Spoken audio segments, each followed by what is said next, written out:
आप सबके ग्राम सभा सोहनरिया के विकास के खातिर ग्राम प्रधान पद के प्रत्याशी कमलेश शर्मा जी बानी।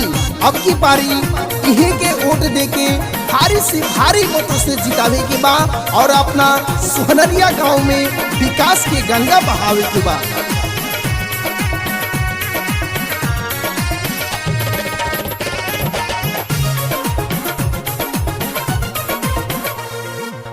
कमलेश बाबू के अपने जिता दो, कमलेश बाबू के अपने जिता दो,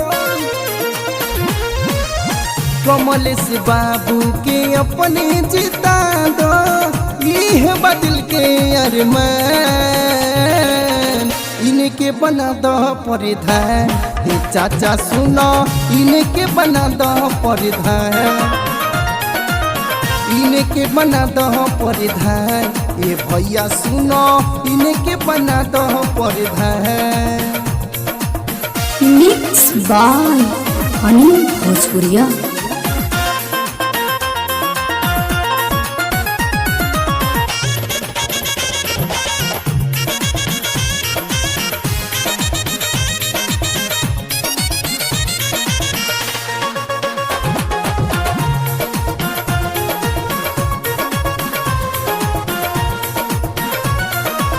सब कर काम होई सब कर विकास हो। कमलेश बाबू नहीं करी है निराश हो, कमलेश बाबू नहीं करी है निराश हो। सब कर काम होई सब कर विकास हो। कमलेश बाबू नहीं करी है निराश हो। हाथ जोड़ी सब का से कहिले ये भैया दी हो बेटौआ पे ध्यान। अब की बना दो परिधान।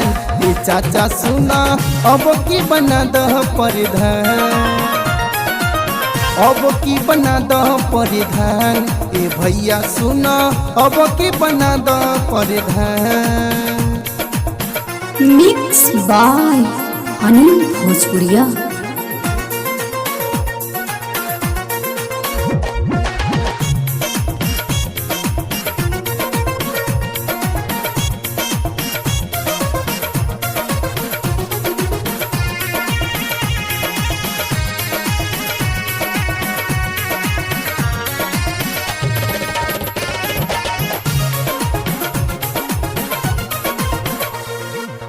हाथ जोड़ी सब कर परे ले पौआ।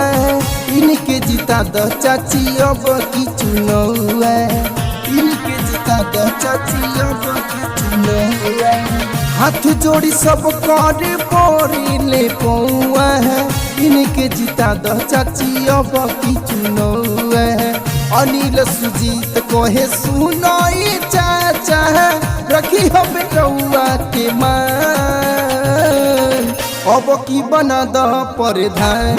ये चाचा सुना अब की बना दो परिधान, अब की बना दो परिधान। ये चाचा सुना अब की बना दो परिधान।